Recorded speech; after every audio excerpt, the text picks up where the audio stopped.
Hello दोस्तों, मैं हूं रवि और स्वागत करता हूं आपका हमारे यूट्यूब चैनल तैयारी बूस्टर पर। तो दोस्तों, हम देख रहे थे एसएससी सिलेक्शन पोस्ट के जो प्रीवियस ईयर के पेपर्स थे उनको देख रहे थे। तो उसी क्रम में आज हम 9 नवंबर 2020 का सेकंड शिफ्ट का पेपर देखने वाले हैं। तो चलिए वीडियो को स्टार्ट करते हैं। पहला प्रश्न देखिए, महानदी नामक नदी कहाँ के उच्च भूमि से निकलती है? तो सही आंसर हो जाएगा छत्तीसगढ़। छत्तीसगढ़ राज्य की उच्च भूमि से महानदी का उद्गम स्रोत है। और ध्यान रखिएगा कि महानदी पर हीराकुंड बांध भी बना हुआ है। अच्छा क्वेश्चन है, याद रखिएगा। अगला प्रश्न देखिए, मानव शरीर का वह स्थान जहां कार्बोहाइड्रेट, प्रोटीन और वसाओं का संपूर्ण पाचन होता है। तो कहां पर कार्बोहाइड्रेट, प्रोटीन और वसाओं का संपूर्ण पाचन होता है? तो सही आंसर हो जाएगा छोटी आंत। अगला प्रश्न देखिए दोस्तों, इंपॉर्टेंट क्वेश्चन है और 3 तरीके से क्वेश्चन पूछा जाता है कि वर्नाक्यूलर प्रेस एक्ट कब पारित किया गया था? तो इसका सही आंसर हो जाएगा 1878 में। और इसके समय वायसराय कौन था? तो ध्यान रखिएगा, लॉर्ड लिटन इस समय वायसराय थे। और किस किस जो वायसराय था उसने इसका समाप्ति की थी? तो ध्यान रखिएगा, रिपन ने इसकी समाप्ति की थी। और ये वर्नाक्यूलर प्रेस एक्ट किया था तो इसमें जो हिंदी के समाचार पत्र थे इन पर प्रतिबंध लगा दिया गया था। लोकल जो भाषा के समाचार पत्र थे उन पर प्रतिबंध लगा दिया गया था। अगला प्रश्न देखिए, निम्नलिखित में से कौन एक प्रायद्वीपीय नदी नहीं है? नहीं, सब ध्यान रखिएगा। तो महानंदा नदी प्रायद्वीपीय नदी नहीं है। बाकी जो गोदावरी, पेन्नार और तापी नदी हैं ये प्रायद्वीपीय नदियां हैं। और ध्यान रखिएगा, प्रायद्वीपीय नदियों में सबसे बड़ी नदी गोदावरी है और इसको वृद्ध गंगा भी कहा जाता है। अगला प्रश्न देखिए, किस अभिनेता को एक प्रमुख भूमिका के लिए ऑस्कर 2020 में सर्वश्रेष्ठ अभिनेता का पुरस्कार दिया गया? तो इसका सही आंसर हो जाएगा जोकिन फिनिक्स। करंट से क्वेश्चन था दोस्तों। अच्छा क्वेश्चन है पीएच पैमाने से, कि पीएच के पैमाने पर हम पीएच को 0 यानी कि अधिक अम्लीय से कहां तक अधिक क्षारीय तक माप सकते हैं? तो कहां तक माप सकते हैं? तो दोस्तों ये ध्यान रखिएगा कि पीएच पैमाने पर 0 से और 14 तक के अंक अंकित होते हैं। तो इस पर जो अधिक जो 7 होता है उसको उदासीन अंक माना जाता है, यानी कि 7 से जो अधिक होगा वह अधिक क्षारीय होगा और जो कम होगा वह अधिक अम्लीय होगा। तो ध्यान रखिएगा, 7 से जो कम अंक के, जिनका पीएच 7 से कम अंक आएगा उनका जो प्रकृति होगी वह क्षारीय होगी और जिनकी 7 से ज़्यादा होगी वह अधिक अम्लीय होंगे। तो जो अधिक क्षारीय होते हैं तो अधिकतम 14 अंक इसका आ जाएगा। अगला प्रश्न देखते हैं, निम्नलिखित में से किसने अस्पृश्यता दूर करने के लिए अपने रचनात्मक कार्यक्रमों के अंतर्गत हरिजन सेवक संघ की स्थापना की? तो हरिजन सेवक संघ की स्थापना किसने की थी? तो महात्मा गांधी जी ने इसकी स्थापना की थी। अगला प्रश्न देखिए, अगला प्रश्न देखते हैं, भारत के उस पूर्व मुख्य न्यायाधीश का नाम बताइए जिन्होंने मार्च 2020 में राज्यसभा के लिए मनोनीत किया गया है? तो इसका सही आंसर हो जाएगा रंजन गोगोई। करंट से क्वेश्चन है। अगला प्रश्न देखिए, राधा कृष्ण माथुर कहाँ के पहले उपराज्यपाल या एलजी हैं? तो कहाँ के उपराज्यपाल हैं? तो इसका सही आंसर हो जाएगा लद्दाख। लद्दाख के पहले उपराज्यपाल हैं। वर्तमान में लद्दाख और जम्मू कश्मीर जो हैं उनको केंद्र शासित प्रदेश के रूप में चिन्हित किया गया है। अगला प्रश्न देखिए, अप्रैल 2020 में किस ऑपरेशन के तहत भारतीय वायुसेना ने C-130J मालवाहक विमान ने मालदीव में 602 टन जीवन रक्षक दवाओं और अस्पताल के लिए उपयोगी सामग्रियों की आपूर्ति की? तो ध्यान रखिएगा ऑपरेशन संजीवनी के तहत भारतीय वायुसेना ने यह आपूर्ति की थी।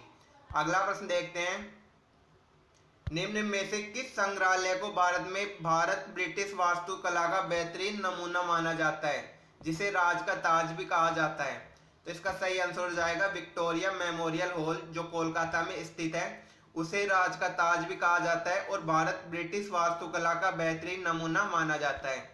अगला प्रश्न देखिए,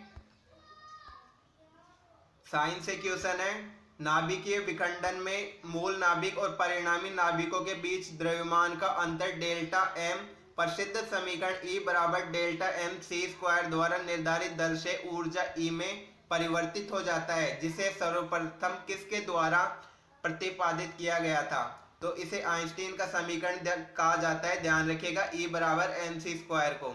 और एक क्वेश्चन आपको हमें कमेंट बॉक्स में बताना है कि जो सूर्य पर ऊर्जा की उत्पत्ति है वह किस अभिक्रिया के तहत हो रही है। ऑप्शन है आपके पास नाभिकीय विखंडन या फिर नाभिकीय संलयन। अगला प्रश्न देखिए, गोपाल कृष्ण गोखले जिन्हें महात्मा गांधी का राजनीतिक गुरु माना जाता है ने सन 1905 में किसकी स्थापना की। तो दोस्तों यह प्रश्न दो चीज आपको बता रहा है कि गोपाल जो कृष्ण गोखले थे उनको महात्मा गांधी का राजनीतिक गुरु माना जाता है। दूसरा, 1905 में जो गोपाल कृष्ण गोखले थे उन्होंने भारत सेवक समाज की स्थापना की थी। 1905 में भारत सेवक समाज की स्थापना की थी, ये ध्यान रखिएगा। अगला प्रश्न देखिए, संविधान के किस अनुच्छेद के तहत लोकसभा भंग होने की स्थिति में लोकसभा अध्यक्ष भंग होने के बाद भी पहली बैठक के तत्काल पूर्व तक अपने पद से नहीं हटते हैं। तो कौन सा अनुच्छेद है, तो ध्यान रखिएगा अनुच्छेद 94 है। अगला प्रश्न देखिए, उससे पहले लोकसभा के बारे में आपको बता दूं कि जो लोकसभा है वह अनुच्छेद 81 के अंतर्गत आती है।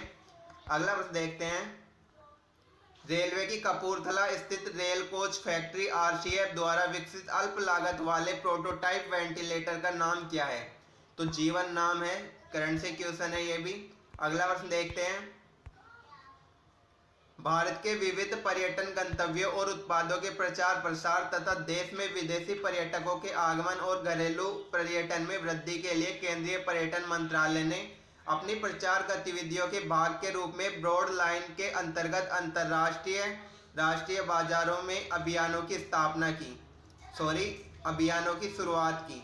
तो किस अभियान की शुरुआत की थी, तो इसका सही आंसर हो जाएगा अतुल्य भारत। अगला प्रश्न देखते हैं, दिसंबर 2019 में साहित्य अकादमी ने 2019 में वार्षिक पुरस्कार की घोषणा कितनी भाषाओं में की। तो कितनी भाषाओं में की थी, तो सही आंसर हो जाएगा 2023। एक क्वेश्चन ये भी याद रखिएगा कि साहित्य अकादमी थी उसकी स्थापना 1954 में की गई थी। अगला प्रश्न देखिए, भारत के राष्ट्रपति को संविधान के किस अनुच्छेद में उल्लेखित प्रक्रिया के अनुसार उनके पद से हटाया जा सकता है। प्रश्न ये भी पूछा जा सकता है कि माप वियोग की प्रक्रिया कौन से अनुच्छेद में है। तो इसका सही आंसर हो जाएगा अनुच्छेद 61। अगला प्रश्न देखिए, निम्नलिखित में से किसने मेलबोर्न में रोड लेवर एरिना में 2020 में ऑस्ट्रेलियन का पुरुषों का एकल खिताब रिकॉर्ड 8वीं बार जीता। तो किसने जीता था, तो सही आंसर हो जाएगा नोवाक जोकोविच। अब दोस्तों करंट से क्वेश्चन है, ये आगे हो सकता है आपके काम ना आए, लेकिन एक याद ध्यान रखिएगा कि जो टेनिस के जो 4 ग्रैंड स्लैम होते हैं उसमें विंबलडन होता है वह घास के मैदान पर खेला जाता है, ये ध्यान रखिएगा। घास के कोर्ट पर खेला जाता है।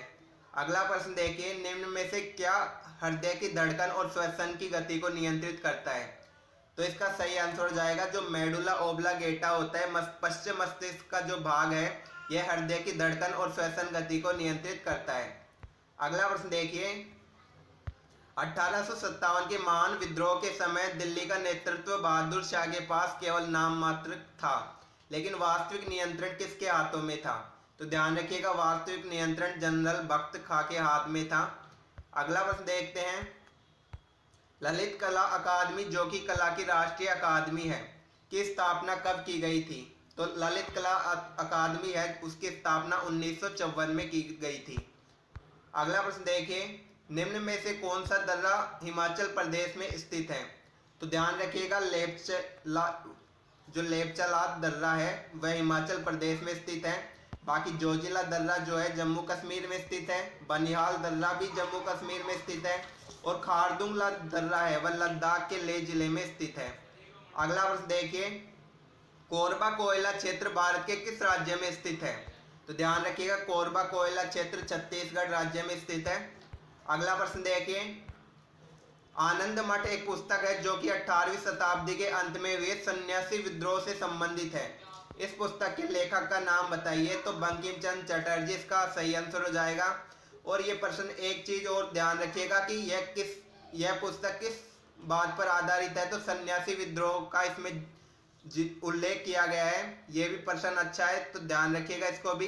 तो दोस्तों आज मेरा स्वास्थ्य थोड़ा ठीक ना होने के कारण मैं थोड़ा सही भी नहीं बोल पाया हूँ, तो आप इसके लिए मेरे को माफ़ कीजिएगा।